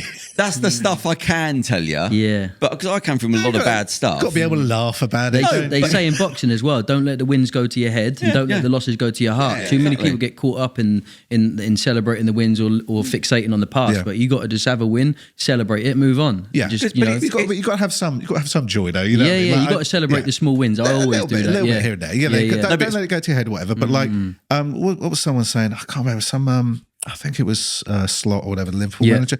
He was saying, I let people celebrate for 24 hours. You get 24 hours after a win. Yeah. Exactly after that, forget about it. Go again. Doesn't matter, because we're on to the next thing. We're on to the next match. Doesn't matter. You know what I mean? But when you're reminiscing, to me, it's like, well, it's gone. Like, you literally can't do it. My past is as relevant as your past. And also, your past is, you wouldn't be where you are now without your past. You got to be grateful for that, there. whether it's good or bad. But when people are thinking, when I was younger, I wish the thing, you go, what are you talking about? That's because they're stuck in a negative mindset and they've got things they need to address, I believe, with that. But I mean, that's I agree. That's a very unhealthy mindset. It's a very unhealthy way of viewing it, because like, you know, I've screwed up, made mistakes, I've screwed up, whatever. It's good to acknowledge things and say, no, maybe I was a prick then, or I should, maybe, I didn't act in the best way then, just so you learn the lessons, you know what I mean? But you kind of got to just move on and just go, well, because you can't change it. I bump into people sometimes now and again, and they're talking about what happened at senior school and that. And you're like, senior school? What's that? So like 20 odd, I can't even remember that. Do you know what I mean? But it's the wish. I wished I'd go, why are we having this conversation? I wish I had wings. Like, I don't know where does that conversation, I wish I was a millionaire when I was 20. I don't know what to say to it. You just waste, you might as well just whistle. But I always think, that I'm not looking back, because what's real is now looking forward. All the stuff that's gone is pointless. It's gone. You can't do nothing about it. You're just thinking about, you're imagining things. Just tormenting yourself. Think about a film you like. And that is the thing, you can just sort of go around in circles in your head. You know what I mean? I think in life, that my personal opinion, just be in competition with yourself, and as long as every week you get a little bit better, every week you're a little bit better, because a lot of people are in competition. They'll pick one person and they'll be in competition with him, and they think, I'm going to do better than him, and they'll try their hard, but they're in but that person's just being better every single week. So that the one that's in competition with him is always on a losing trail, and you're setting your limits on where you're going to go.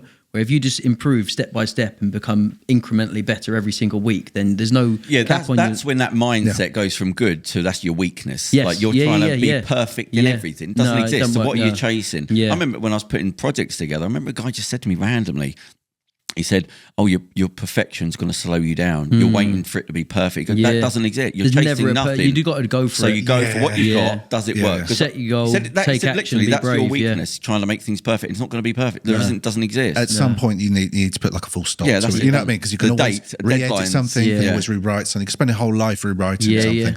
And like, and you can try, and also you can reach the point where you overwrite things, you overthink things, and you can overact things, you know what I mean? And you can over edit things, and you get into where it's too much, and you just need to scale it back. Even when you're boxing as well, you could train for 8 weeks for a big fight, 2 days before you catch a cold. You're not always going to wake up and feel good on the fight night. No, you have to just still perform. If you can perform on a bad day, then you excel on a good day.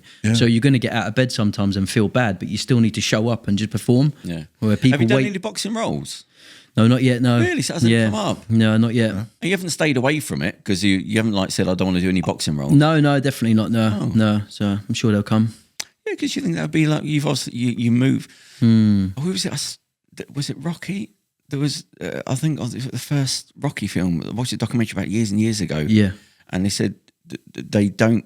Remember, I was talking to you about people doing accents, comics like Mike. What do you do when you copy somebody? What do they call it? Imitation, impersonation. Yeah. And they said, Steve Coogan, that was it. And he was saying when he worked for Spitting Image, and he did a lot of the voices, like 6 or 7 voices. And he said, you're taught straight away that you don't actually want to replicate that person's voice because it's boring. You have to do more than that person's voice. Because if you do it literally, people go, That sounds like him, yeah. So you have to over-exaggerate the person's voice, and then you go, but then they'll meet the person that is the person, and you go, oh, it doesn't sound like the actual voice. You go, no, because this is my normal voice. The version of it, but I think it was it might have been Rocky, the first one, because there's a lot of friction when Sylvester Stallone did Rocky, because he was coming in saying, I'm going to write it, I'm going to film it, and he pissed off the film fight coordinator, who'd been coordinating films for like 20 years, with like, who's this little prick telling me how to do boxing fights, because it was always that Raging Bulls thing, then Rocky's coming in and doing all this other stuff because he wanted to be a fight. But the guy was saying no, they don't actually want professional fighters. They need somebody that's acting like they're boxing. But the problem was the boxers know what they're doing and it doesn't look right on film. You can't you've either got that in you and you have that authenticity or you don't, because you have someone that's gone to like a drama school, RADA or anything like that, they've never had that as life experience. They're not going to look authentic in that role. What he was saying is because a boxer will protect themselves. He said the problem is on camera that doesn't work. So you need somebody but the boxer can't because it's so ingrained. He said so you need somebody, the muscle memory's locked in. He said you can't film them because they know what they're fighting, where you need somebody that's pretending to fight. Well, like gunshots, like real gunshots, are just sort of like pop, click, pop, pop, click, click, pop, pop, and like crack, crack, and like, but it sounds stupid. Like, if you put that in a film, sometimes they do have realistic sounds. It sounds stupid, because you boom, boom, snap. It's a crack, and like so they have to put it in because that's the expectation of the audience. You know what I mean? Well, also, I always said to people that the bullet travels faster than sound, so you'll never hear a gunshot. If you get hit, you'll get hit. You'll feel like you got punched, and then you'll hear the crack. A bit like the lightning and the thunder. So it doesn't really work in film. I done a film years ago, and we had this guy hiding behind a car. And he was just going bang, bang, bang. And every time he said bang, you had to do something, react to it, you know? Oh, really? That was that was for the Foley Lane or whatever, Did you see the I was just thinking, is it out in cinema? Yeah. Have you seen the werewolf film? No. I have, in the cinema. Is it pre-release? Advanced screening. Advanced screening. Because you've got to be careful. Anyway, it's god awful, and they've got some scenes in there with like shotgun people with shotguns, and thinking, oh my god, these people have never lifted a gun in their life. I'd worked on a film. I was in the back end. This is a film I said I went to get on the film set to figure out what happens. I was just in the back end of it, and I was just watching, and they had fight scenes. Some of the people had clearly been chosen because they were models. It was like a very early B movie, first director. It's like when you see American first-time directors, they just get on attractive people in their 20s, and they can't act, and then make it work after. But there's some fight scenes. The people had never lifted their hands up to a fight, and it was so. They were supposed to be Marines, it done look real, like a squad of Marines. It was so bad that I thought, right, I'm going to get in trouble if I say anything. But it's so bad that this is going to mess his film up because this is embarrassing. Like they're supposed to be Marines and they're like 20-year-old girls. The way they stand, everything about their aura and their so presence. Bad. That I thought she looks like a baby, and she's supposed to be a Marine, and the guy there is clearly it doesn't look like he's held his hands up, and he's supposed to be a Marine. There was one guy that was holding a gun, and I thought, he looks like a toddler. And you can also tell straight away just by their posture and their finger. Their fingers a lot of the time they rest on the trigger. Anyone knows anything who like your trigger safety, get your finger away from the trigger. You know, the guy was holding like a gun at the top. I don't know anything about that, but I know that. That's what I was, because it's not like I'm correcting them. I was looking at a guy and going, why is he holding the gun near the end of the? Like a child. I went to Krakow a few years ago for that reason, just because I get quite a few of the action roles and that. So I wanted to shoot the guns just to give you that authenticity. So I was like, I'll have the AK, the shotgun, the Glock. I had them all on the gun. Okay, cool. Went to town out there. I remember seeing just recently. It was with Keanu Reeves when he was the training for the martial arts, and how many different martial arts the guy come in and they said that we have like that's the first one he did. So he had the Matrix, Matrix back then. And the guys, they had to get a guy in, and he'd say, this is Keanu. And he said, right, they basically come in and said, look, we do not have time for years to train you in martial arts. So we basically need to speed everything up, and there's no way around it. It's plug him into hurt. the Matrix. So he said, I know Kung Fu. He said they basically had to, he's not going to be available for a month because they're going to have to mess him up. He said the first thing they did, they got him to sit down with, like, you know how your kid would sit on the floor with your legs crossed? And they basically had to tear his inside muscles open. Wow, So he said they just sat down like a Buddha with his legs. And he said they basically just had to push his legs and rip his muscles there. Stretch them out. Because they haven't got time to do the kicks. They had to just tear the muscle and then let him heal for a month. Yeah. And then he could do the stretches. Yeah. He said they had like 6 weeks. Yeah, wow. We haven't got time to train you. I like supple. it, And they literally said they just pushed down. I screamed and I couldn't walk for weeks. Jeez, think of that. But then you have to go, but listen, we haven't got time. This is, let's just get it done. This action takers, isn't it? But it worked. And then you see him doing the kicks, but he's not used to doing them. That's a sick film. And they had to study multiple martial arts. They even said, we don't want you to do one type, so we do the Chinese stuff and do some of the Japanese styles. Yeah. And then he said, we just have to teach you like we're being taught, but we don't have time, so we have to speed everything up. Think of that. We're gonna you're gonna have to do this and get ready. Just right, look at me, crack. Rip your muscles on both sides of your legs. You just can't walk. The thing is, you do what you got to do, and a lot of the time, you just take action on it. I'd say all the time, just. Let's crack on. Yeah, the movies, they don't care. Well, could you give me a couple of years to sort of warm up? And the money helps. Yeah. 20 million. The Keanu Reeves money helps. You know what I mean? Like, okay, this is going to hurt. Make eye contact. It's going to hurt. There's a new John Wick film out with a woman. Have you seen it? Yeah. So it's the exact. Is that the one with Scott Adkins in? I wouldn't know. Scott Adkins, isn't it? The English. Is it actually guy. a John Wick film? No, but it's like a Frank. It's come off of it because she actually phones him up in the film. Okay, and she's like the new, and I think he's saying don't do it something. And the film's it's like they've just taken him out, and put her in because he's nearly 60 now. So I mean, like he's this is wrong. He looks great and he's doing well, but he can't keep doing that forever. No, but he can't keep having his legs muscles like every couple of months. They've clearly got somebody that's quite young. So I thought, they're trying to build up a franchise. But it's it's a young woman and she's throwing big Russian guys around. I thought I don't mind that, but I just wish sometimes with these roles that they would bulk up a little bit because like I know guys, I'm sure when you're doing your action role you have to sort of bulk up a bit, look a bit, if you're playing a mafia enforcer or a soldier or whatever, you have to sort of bulk up a bit and like sometimes, I don't have a problem with women roles or whatever.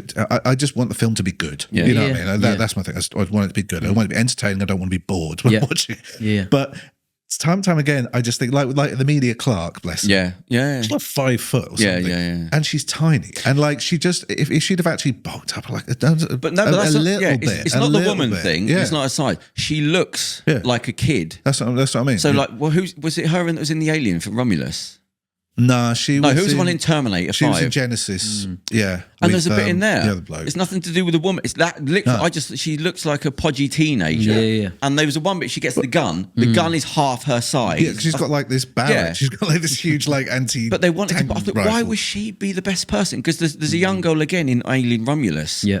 And she's running. I was thinking, she should be like a kid in this film, and she's like the Sigourney Weaver of it. Sigourney Weaver was like 5'11". So she can get away with those things. But if you're a woman and you look like bulked up a bit, exactly, so it's not the woman thing. And she sort of she was, guys were looking at her and going, Jesus Christ, she sort of looked a bit more of an. You felt like you don't feel out of place because she looks like a badass.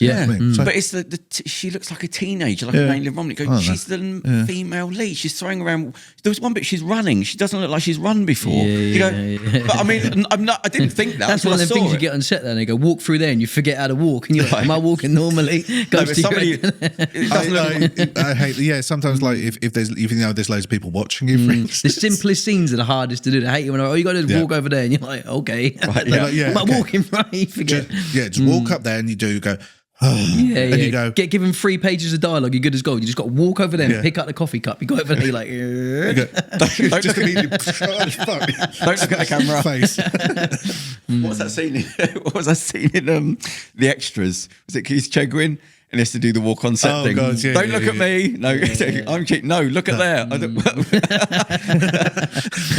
Oh God, what was I said to this before about John Wayne when it was like the Sylvester Stallone.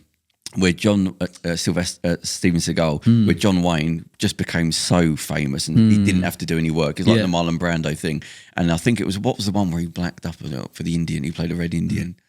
Are you talking about when he played Genghis Khan? Genghis Khan, that was it. Sorry, the Conqueror. Yeah, and it's just saying he didn't even put an accent on. He's just doing his voice. It also with a moustache and like but dark also skin. they had this Shakespearean language as well. Yeah. By my chin, I doth protest and thee. And it's just like with him, and it's just like, oh my God. He was woefully miscast. I mean, not even for the race. It's just like something wide. But they used him like they did with Elvis films. They go, right, Elvis is a speedman. Elvis is a car chaser. Elvis is a mechanic, and they just then we build a film around them. Yeah. But it's like we've got Elvis for 3 weeks. Let's just build a film. But he plays Genghis Khan, and it was like, oh, he's given up being an actor now. Yeah. He's just being John Wayne. My blood boils for the princess. You go, you stop putting a heavy Southern American accent. You're supposed to be from 1,000 years. Anyway, but the director, he said he literally said, so this is at his peak because he's an older guy now, and he just doesn't give a shit. He's John Wayne, and he's got a right to be. And he said, I said to him, he said, can you just try and be a little bit less John Wayne? He said, I was nervous about saying that. Can you just, John? That's great. I love what you're doing. Can we maybe have another take? Yeah, where you're just a bit less John Wayne. And he said, no joking. He said, but can you just be a bit less John Wayne? And he said, he looked at me and went, but I am John Wayne. And you go, well, that's it. Okay, just carry on. To but be honest, I am. What are you going to say? Because you know what? He's right. Yeah, he's right. And no one can do that better. But the fact he just didn't get it. But I am John Wayne. You go, what do you want me to be? He's like, well, maybe you are an actor. I don't know. That was what we said last week with what was it? When Dustin Hoffman came on, when he spoke to Laurence Olivier, and he came on and he said Dustin Hoffman, and this is like the 80s when there was like method acting and Al Pacino, and you got to be in there, and he said, I came in, he was smoking. He said, I've been smoking cigarettes for 2 days and I haven't slept. And what was his name? Laurence Olivier. Laurence Olivier. He said, why didn't you just learn to act? He's coming out. He's got bronchitis. I haven't slept before. I've been living on the streets again. Why don't you just learn to act? Yes, it's called acting, darling. Yeah. And on that. So what have you got coming up then? What are you doing now? Got a few things. Got a couple of films coming out this year. Cool. Nightfall and Dr. Plague. Was recently. Dr. Plague, what's this? It's a horror film starring Martin Kemp, like a slasher movie. Oh, yeah, it's his first one in what can you say about the film? I think. Not too much. Oh, okay. Just like normal. Dr. Plague, it's not like a Marvel thing. No. It's Did you say Dr. Plague? Or Dr. Plague, yeah. Oh, okay. It's like a slasher movie from Shogun Films. Yeah, it looks really fun. Are these all being filmed in England? Yeah, they're England, yeah. Yeah, it's popping up now, aren't we? I didn't know we had the best tax breaks. I think they're getting better now. There's a new scheme coming out that's good. Shogun Films are doing really well on that. They've just got a deal with a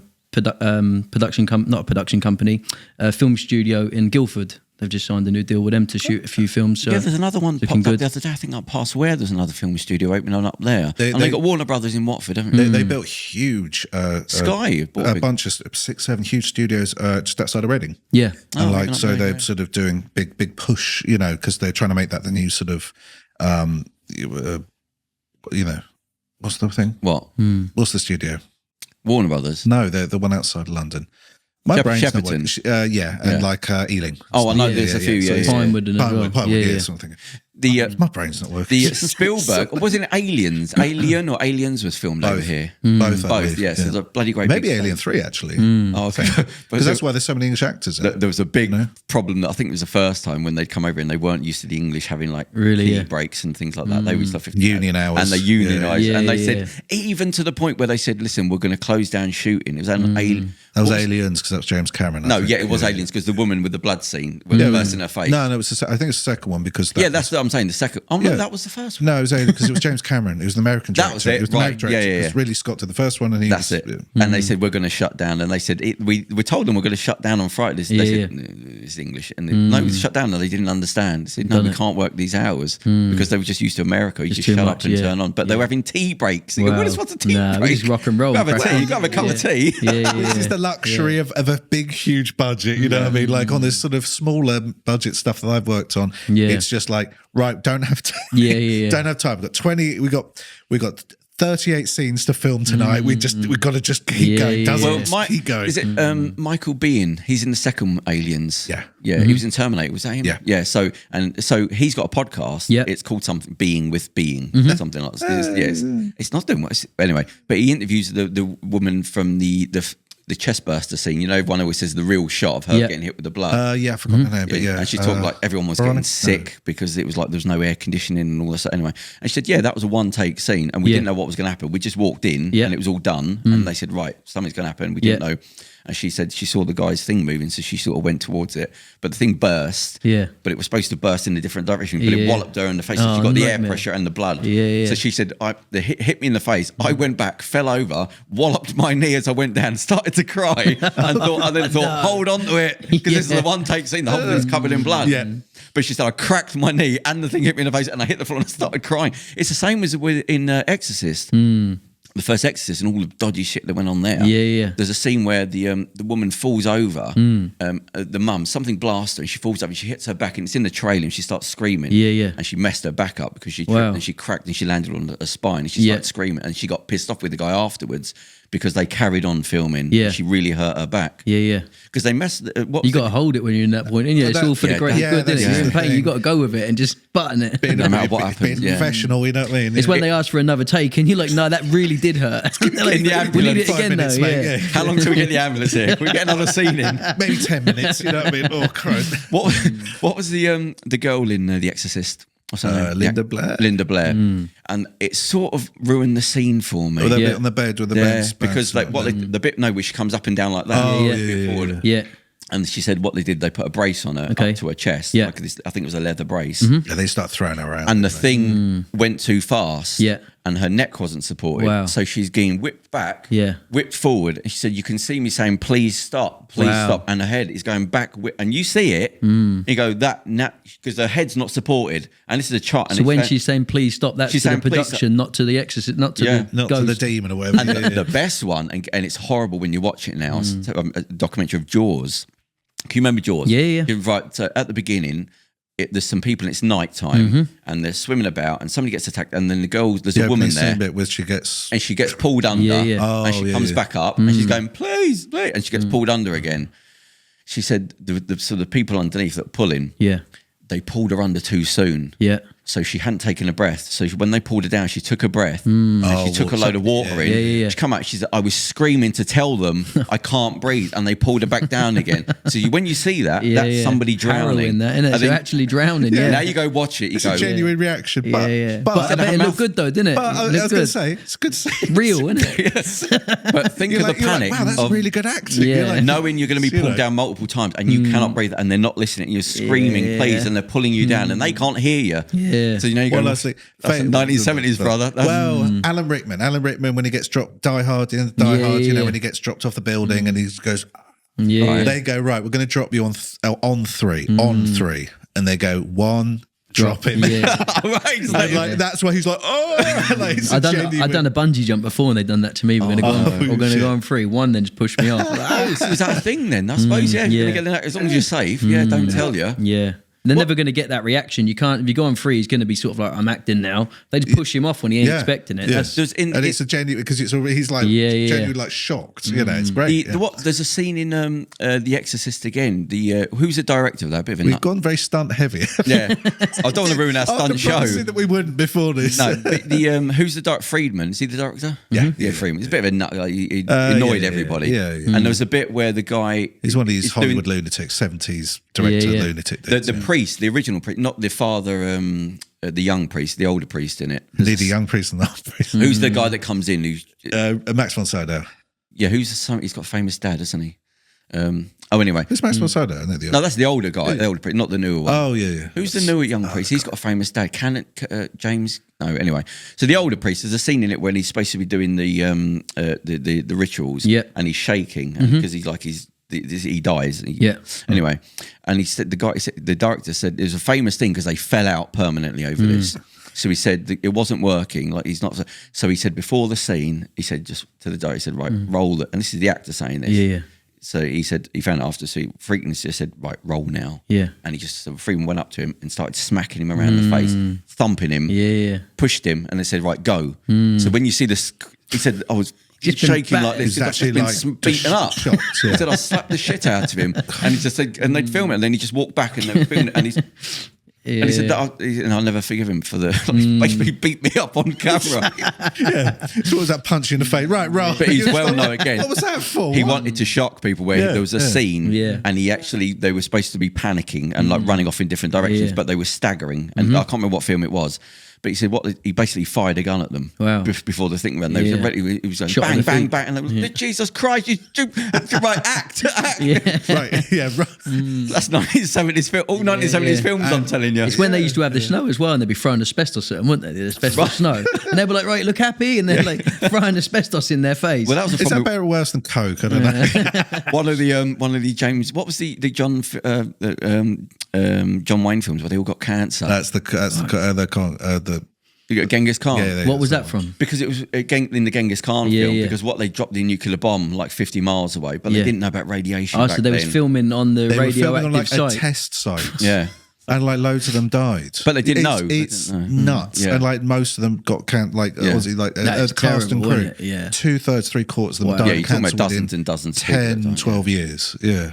Ridiculous. I mean, we don't only go about stunts, but we was talking to John about the worst one, and you know what this is? It's the Outer Limits thing, which was one of the worst because you can. There's all sorts of footage because they were filming on high def multiple camera about people being killed on set, and you see it. Wow, as children, horrendous.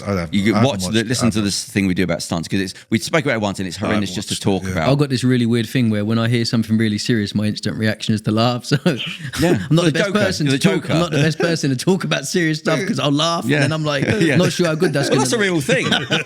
They got that from the Joker. That's a real thing where people will smile. My daughter does it. If I go to shout at my daughter, she'll laugh. And even the other day, I had a funeral to go to, but I come outside and my daughter went, "Where you going, Dad?" And I went, "Funeral." She started laughing and I went, "What can you do? Cheers." And she went, "Well, who is it?" And I went, "Oh, it's someone." And she started laughing again. And I went, just had to get out. But then we had a laugh about it after because it's just her reaction. You hear something bad and she just starts laughing. Same, she gets it from me. Someone will tell me something really bad. They'll look into my eyes, they've got something really serious to tell you. Someone's really ill and I'll just laugh and I'm like, I don't mean to laugh, but and you can't explain medically. Look, it's just I can't do it. Better than just crying all the time. Yeah, I suppose so. You laugh or you cry, don't you? It's a reality. You're getting it out because the thing is, you don't get it out and it stays in, that turns into cancer. So I said before, when the only good thing that came out of the coronavirus was wearing masks because I can't stop my emotions. I can't. It's embarrassing because I'll laugh at things and I can't stop myself and I get embarrassed. I mean, I'm embarrassed for laughing. And I remember one time I was in Marks and Spencer's and I can't say why I didn't like these two people, but they're in there. And it just built up and built up and built up. And I thought, they've got no respect. They're doing massive shops in a busy time. And then one of them, with his 2 bags of shopping at like 5 in the afternoon in a petrol station. One of them left. I thought she's forgotten something else. Like it's got to be nappies. She came back with cakes. So I thought, you had to leave with a queue of 8 people. I'm like right back. And I thought, you've got some balls to leave to go and get your cakes. And then come anyway. And then so I didn't have the mask on at the time. This is why it was a problem. So this has been building up, and so this is like a while. I'm like right back, and then they were both at the till. One dropped something. He went to get it. The other one went to get it, and their heads knocked, and it made a Laurel and Hardy knock noise. Really, and accidentally, I laughed out loud, like one of those hollow noises. It went, but I laughed so hard. She just, while still bending, she looked at me like that. But you know when somebody you can hear that they're not taking the piss, and I went like right. But I thought those bloody masks, it slips out. Because I laughed out like the sound of it, but I couldn't. The mask used to because I couldn't. I thought, oh God, when the mask came off, I thought I've got to stop myself again because I can't help myself. I was in A&E before, and there's some guy in there sat right opposite me, and he'd done something really horrific to his neck. And every single time he moved, he was like, "Oh!" And and every time I laughed every time he made the noise. And after like the 4th time, I had to I said, "Look, I really don't mean to laugh." I said, "That's you killing me, though." I was like, "Are you okay?" And he was like, "No, obviously stop laughing." And I was like, "Oh, obviously not." Been tremendous amount of pain. We need to be like the Joker. We have some medical card to say, "Look, that I'm medically dying." Like, you watch the making of that. It wasn't the making. The director spoke about it on the Michael Moore podcast. He had him on to talk about why the film, because it's all to do with mental health. And he said, that's a real diagnosis. He just went through loads of diagnoses and he said, what can we make work for the Joker? And he said, some people naturally just laugh because to do with de-stressing the situation. It's not their fault. But so we said that's why we use that because it works. Same. There's I saw there's it wasn't John. There's another police officer. And he pointed me towards this article of like weird stuff that people do, because you forget you investigate, you see weird stuff. You forget stuff that we think murder and assault, and you go, no, there's weird stuff that goes on. And he said in the 70s, he said they didn't know what this was. He said they would be thrown off scent constantly by this thing. And he said, what it is, some people, because you think like we get thrown back with DNA in us. We talked about before about some people are just scared of spiders or snakes or heights. And he said, some people, when they're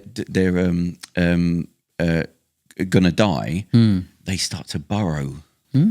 So he said, it's to do with that was it, like hypothermia. That was it. So when they're outside and they start freezing, he said some people just start burrowing. So what digging down? And what happens it's to do with the temperature of your body. So there's a temperature outside and inside, and that messes things up. So he said what would happen is, it's like when I was explaining to somebody the other day, when you're all the body cares about is your internal organs, doesn't care about the weather, whatever.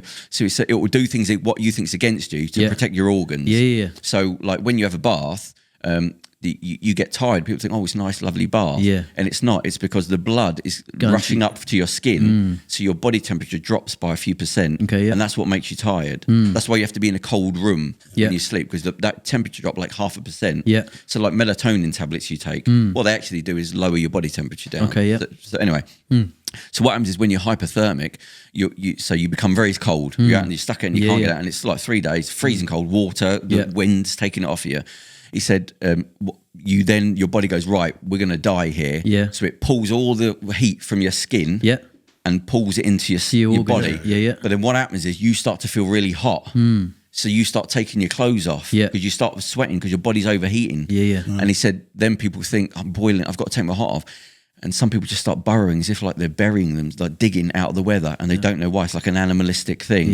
And he said, so what we would have is, you'd find people half naked in a hole with like clawing at the ground. So you think, oh, somebody's trying to bury this person naked. There's clearly a sexual assault. Or sexual assault. And it's only years later when they understand more about the people, go, no, that's what happens to your body. And you go and you take your clothes off, and then some people just stop burrowing because that's like, because a surgeon I know, he says some people do get born with like a small vestigial tail, like the spinal bone, which is like an extra inch that they have to cut off because it used to be fish and it used to be a tail. You think, oh God, that's mad, isn't it? So like, because John, the police officer we have on here, I met, he was telling me some interesting stuff, and he said, whenever you go to like doesn't matter what it is, any scene where anybody's died, he said automatically it's a murder scene. He said it's only a murder scene. You have to convince yourself out of it being a murder scene. He said you could go in, there could be a woman there with a cigarette there, and she's died, and she's got a heart maker thing here. She could have a book stack over there with like how to deal with heart attacks. He said that's irrelevant. Just go there with a suspicious mind and then work backwards. He said it's all a murder scene until you convince yourself it's not. He said you have to speak to all the family. He said it's not like you just go around and go, yeah, look, there's a broken window, or there's no broken window, blah blah blah. He said you have to go and speak to the family and say, right, did she have a wedding ring on? Did she have a purse? What did the purse look like? How much money was usually in it? When did she collect her purse money? Because it might look like somebody set that up.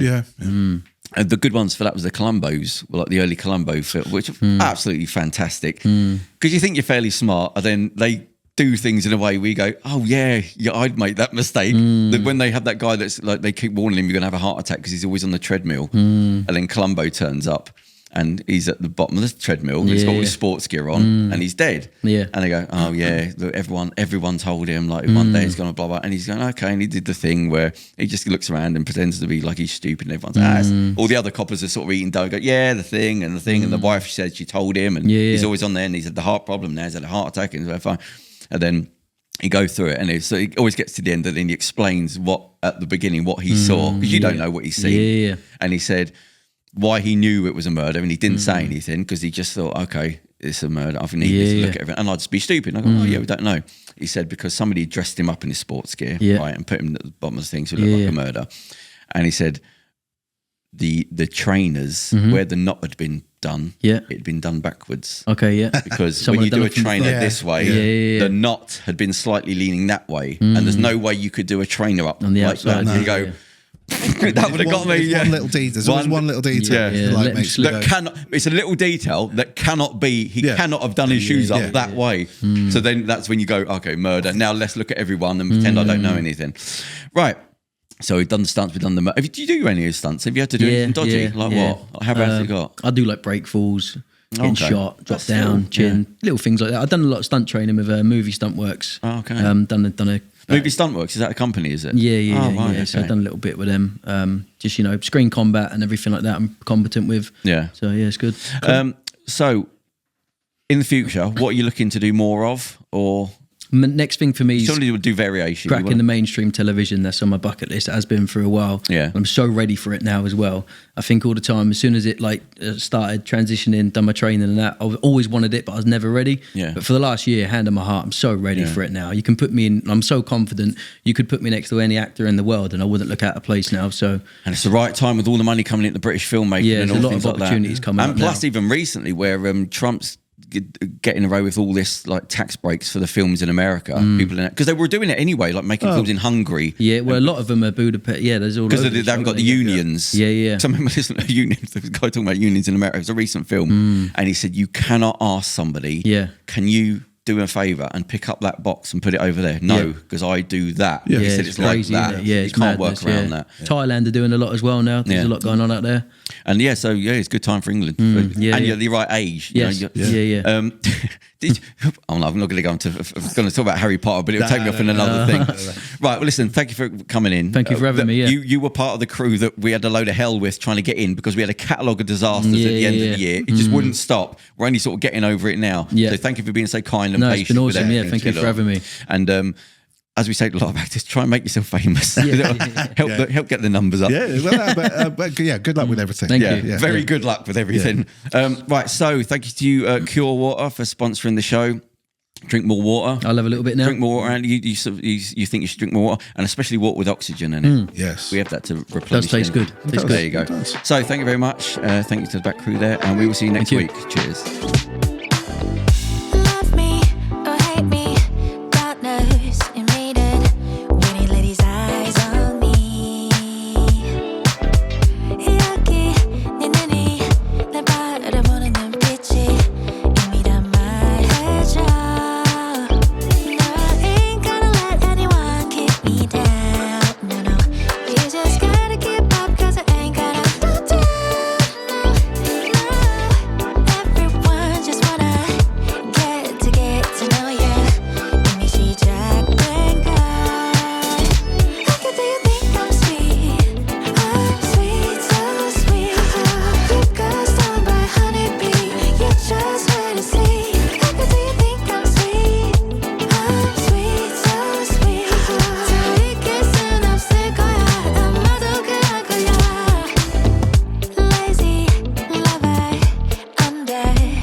to get to know ya. 이미 시작된 걸